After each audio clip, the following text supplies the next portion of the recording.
C'est le 17 octobre, au fronton Place Libre d'Angresse, que se tenaient les finales du championnat de France vétéran 2020 de Paletta-Gomme-Plaine.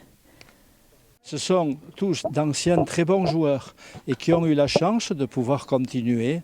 Voilà, certains avec quelques petits soucis physiques et autres, mais ils font tout pour se préparer. Parmi les finalistes, 4 équipes landaises étaient présentes. Ainsi, la première partie opposait en catégorie Senior B les pelotaris de Josse à ceux de Sordes l'Abbaye.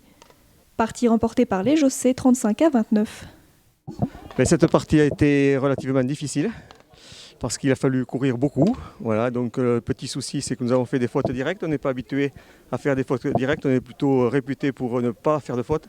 Et aujourd'hui, c'est vrai qu'on a fait quelques fautes directes, ça a rendu la partie plus difficile. Les deux. Mais il y avait un adversaire en face qui était aussi coriace. On a un certain âge, comme vous l'avez remarqué, donc physiquement c'est difficile, donc c'est le mental qui nous permet de tenir. Et à la fin, c'est vrai qu'on a tenu plus le point que l'adversaire. On a fait quelques attaques tranchantes aussi, qui nous a permis de prendre 3-4 points d'avance, 4 ou 5 points d'avance, et après on joue avec plus de confiance. Et à la fin, donc, on a déroulé et on a tendu la faute à l'adversaire.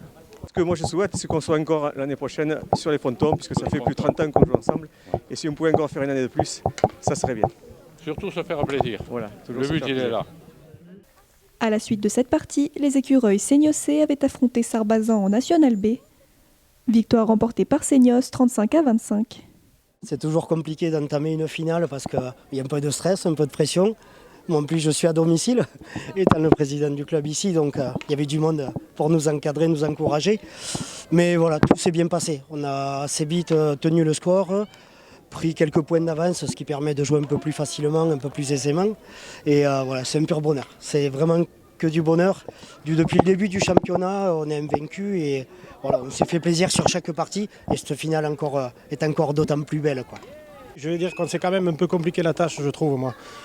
Ouais, on les a remis en jeu inutilement, mais bon.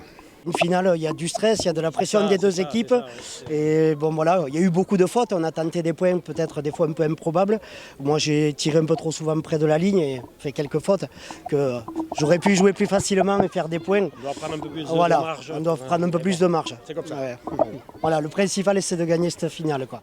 Et puis maintenant, se préparer pour la Nationale A l'année prochaine. On sait que et là c'est les Cadors, quoi. Il y a encore deux équipes qui jouent en première série à ce jour, quoi. Voilà. Ça va être très très dur. Et ça va être très dur. On l'a fait l'année dernière, on a perdu un quart de finale. Le but maintenant, c'est l'année prochaine d'y arriver en demi au moins, voire peut-être la finale, quoi, en se préparant correctement. C'est pour eux un très très grand rendez-vous. Et finalement, la fédération est quand même très attachée. C'est une marque de respect pour ces anciens joueurs et pour des gens qui s'investissent dans leur club. C'est pour eux une grande satisfaction et pour nous aussi.